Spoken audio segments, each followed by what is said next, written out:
നമസ്കാരം. ഉണ്ടോ ഇങ്ങനെയാണ് ഉണ്ട പിടിക്കുന്നത്.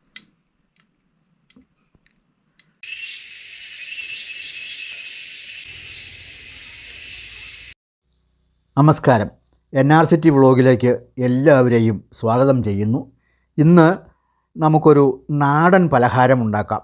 നാടൻ പലഹാരം എന്ന് പറഞ്ഞാൽ പണ്ട് കാലം മുതൽ പ്രചാരത്തിലുള്ളതും ഇന്നും എല്ലാവർക്കും ഇഷ്ടമുള്ളതുമായ ഒരു പലഹാരം, അതായത് അരിയുണ്ട. അരിയുണ്ട എന്ന് പറഞ്ഞാൽ പൂർണ്ണമാവില്ല, അവലോസുണ്ട. എങ്ങനെയാണ് അവലോസുണ്ട ഉണ്ടാക്കുന്നത് എന്ന് നമുക്കൊന്ന് പരിശോധിച്ച് നോക്കാം.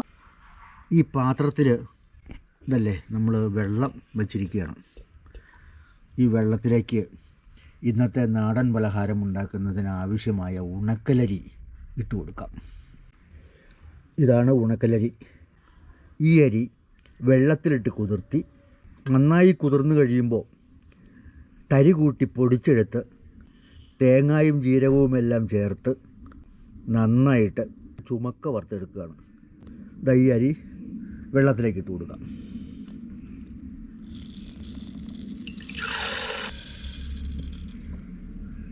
ഒരു 4 മണിക്കൂർ കിടന്നാലേ കുതിർന്ന് കിട്ടുകയുള്ളൂ. കാരണം ഇത് മുഴുത്ത അരിയാണ്. ചുവന്ന തവിടുള്ള ഉണക്കലരി. വെള്ളത്തിലിട്ടിരുന്ന അരി പൊടിച്ചെടുത്തിട്ടുണ്ട്. തരി കൂട്ടിയാണ് പൊടിച്ചെടുത്തിട്ടുള്ളത്. അതായത് പുട്ടിൻ്റെ പരുവം എന്നൊക്കെ പറയും. ഇത് കണ്ടോ, ഇതാണ് അരിപ്പൊടി. 1 കിലോ അരിയാണ് നമ്മൾ വാങ്ങിയിട്ടുള്ളത്. ഇനി ഈ അരിപ്പൊടിക്കകത്ത് ചേർക്കുന്നതിന് വേണ്ടിയിട്ട് 3 മുറി തേങ്ങ അവിടെ എടുത്ത് വെച്ചിട്ടുണ്ട്. വലിയ കുഴപ്പമില്ലാത്ത തേങ്ങയാണ്. ഈ തേങ്ങ ചിരവിയെടുത്ത് ഈ അരിപ്പൊടിക്കകത്ത് ചേർത്ത് തിരുമ്മി വയ്ക്കണം. എന്നിട്ട് വേണം ഈ അരിപ്പൊടി വറുത്തെടുക്കാനായിട്ട്. നമ്മൾ തേങ്ങ ചിരവിയെടുത്തു. തേങ്ങ ചിരവിയെടുത്തത് അരിപ്പൊടിക്കകത്തേക്ക് ചേർത്തു. ഇനി നമുക്ക് ഇത് നന്നായിട്ട് തിരുമ്മിയെടുക്കണം. ഇതാണ് അരിപ്പൊടി, ഇത് തേങ്ങ. തിരുമ്മിയെടുക്കാം.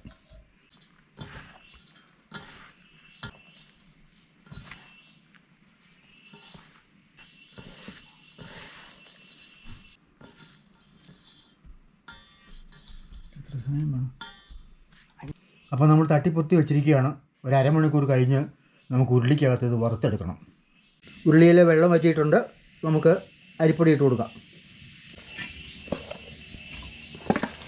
കുറേ അധികം നേരം വറുത്തെടുക്കാം. നമ്മുടെ അവലോസ് പൊടി മൂത്തോണ്ടിരിക്കുകയാണ്. ഇനി അല്പം കൂടി കളറ് വരാനുണ്ട്. തന്നെയല്ല, മണൽ പരുവം ആകാനുണ്ട്. നമുക്ക് ഇങ്ങനെ വിടാതെ ഇളക്കിക്കൊണ്ടിരിക്കാം. ഒരല്പം ജീരകം ഇട്ട് കൊടുക്കാം.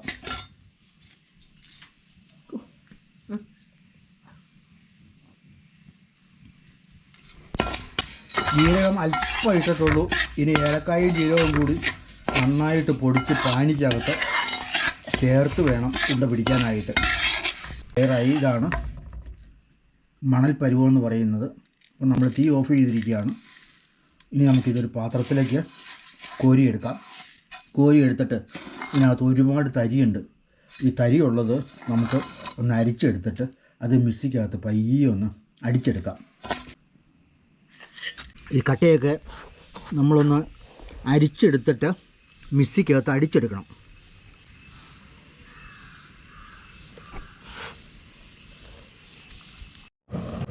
അടുത്തതായി നമുക്ക് ശർക്കര ഉരുക്കി പാനിയാക്കി എടുക്കാം. 1 കിലോ ശർക്കരയാണ് നമ്മൾ ചെറുതാക്കി പൊട്ടിച്ച് ചരുവത്തിലേക്ക് വെച്ച് അടപ്പത്ത് വെച്ചിരിക്കുന്നത്. ഈ ശർക്കര മുഴുവനായിട്ട് കട്ടയൊന്നുമില്ലാതെ ഉരുകി തീരുമ്പോൾ നമുക്ക് വാങ്ങി വെക്കാം. നമ്മുടെ ശർക്കര നന്നായിട്ട് അലിപ്പിച്ചെടുത്തിട്ടുണ്ട്. ശർക്കര ഉരുളിക്കകത്തേക്ക് അരിച്ചൊഴിക്കാം.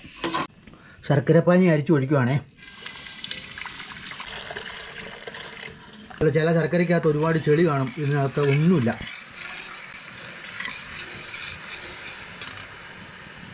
ഒരു നൂല് കഴിഞ്ഞാൽ പിന്നെ ശർക്കര ഉണ്ട ഭയങ്കര ഹാർഡായിരിക്കും.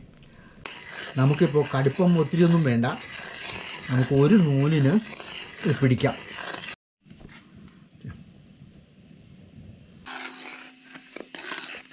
ശർക്കരപ്പാനി ഒരു നൂൽ പരുവായിട്ടുണ്ട്.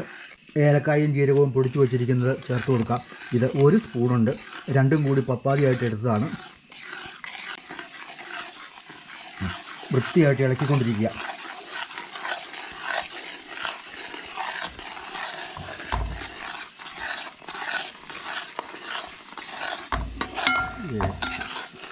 ഇളക്കിക്കൊണ്ടിരിക്കുക.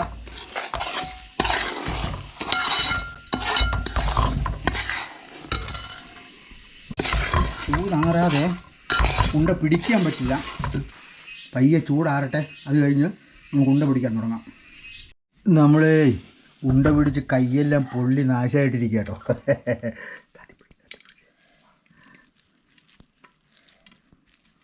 പകുതിയിലധികമായി കേട്ടോ, പകുതിയിലധികം കഴിഞ്ഞു ഉണ്ട പിടിച്ച്. ഇനി ബാക്കിയുള്ളവർ പിടിക്കാം. ഇത് ഒരു ശ്രമകരമായ പണിയാണ് ഈ ഉണ്ടപിടുത്തം എന്ന് പറയുന്നത്.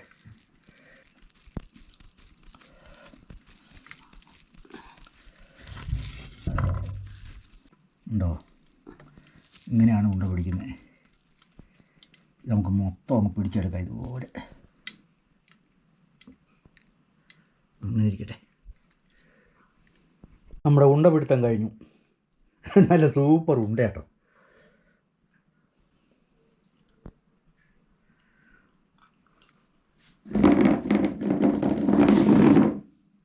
അപ്പോൾ ഈ ഉണ്ട ഉണ്ടാക്കുന്ന വീഡിയോ തുടക്കം മുതൽ അവസാനം വരെ തീർച്ചയായിട്ടും നിങ്ങൾ കാണും എന്ന് ഞാൻ പ്രതീക്ഷിക്കുന്നു. തീർച്ചയായിട്ടും ഈ വീഡിയോ നിങ്ങൾക്ക് ഇഷ്ടപ്പെടും. നിങ്ങൾക്ക് ഈ വീഡിയോ ഇഷ്ടപ്പെട്ടാൽ ലൈക്ക് ചെയ്യുക, ഷെയർ ചെയ്യുക, സബ്സ്ക്രൈബ് ചെയ്യുക. എല്ലാവർക്കും നന്ദി, നമസ്കാരം. നല്ല സ്ട്രോങ് ഉണ്ട് കേട്ടോ. ഇതങ്ങനെയൊന്നും പൊടിയൊന്നുമില്ല ഈ ഉണ്ട.